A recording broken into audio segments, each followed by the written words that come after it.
The final step in our change process is called follow-up. Follow-up. And follow-up is critically important. What does follow-up sound like? It's positive, simple, focused, and fast. Follow-up sounds like this.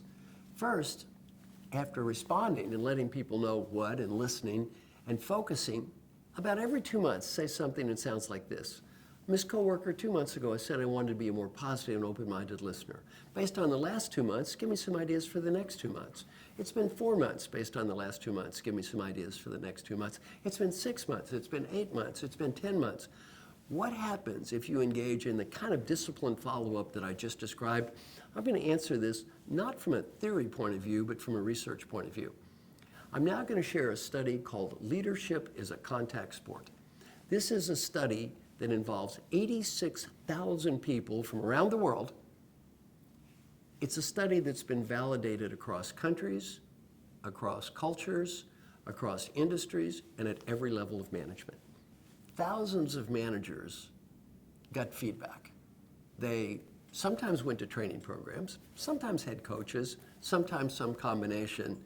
There were commonalities. Every leader in our study got 360-degree feedback from the people around them. Every leader was asked to personally pick areas for improvement.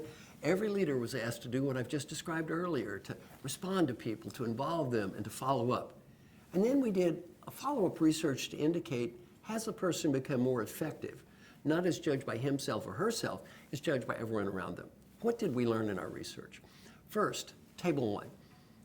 If you look at table one, the first question is, has this person become a more effective leader? All the way from a -3, less effective, 0 didn't change, +3, more effective, and could be anywhere in between. Now, what did we learn? If you look at table one, that question says, my coworker did no follow-up. Now, what that means is when people were sent to a leadership program but didn't talk to people like we described and did no follow-up, look at that curve, 5 companies asking exactly the same question. Well, if you observe that the distribution, if you know about probability and statistics, that looks slightly better than a normal distribution curve.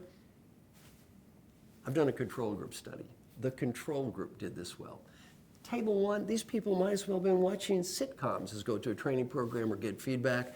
Total waste of time. Now let's look at table two. If you look at table two, what do you see? Well, those scores now are getting a little better. When the coworker said a little follow-up, what do you see? A little better. Table three, some follow-up, a lot better. Table four, frequent follow-up, much better. And then finally, the amazing table five, consistent or periodic follow-up, massive improvement. Learning point. These people often went to the same program, taught by the same person, me, and they got feedback on the same process at the same time. What did I learn? If you get better, it doesn't have much to do with me. It's got everything to do with you. The stuff I've just been teaching you works. It doesn't kind of work or sort of work or a little bit work. It works. It works around the world. It works at every level of management. It doesn't work if you don't do it. Let's wrap up. Ask for input. Listen to it. Think about it. Thank people. Respond. Involve them, change, and follow up. And if you follow these simple steps, if you look at the research in our study, Leadership as a Contact Sport, you can become more effective as a leader, you can become more effective as a coworker, and you know what? You can even become more effective as a family member.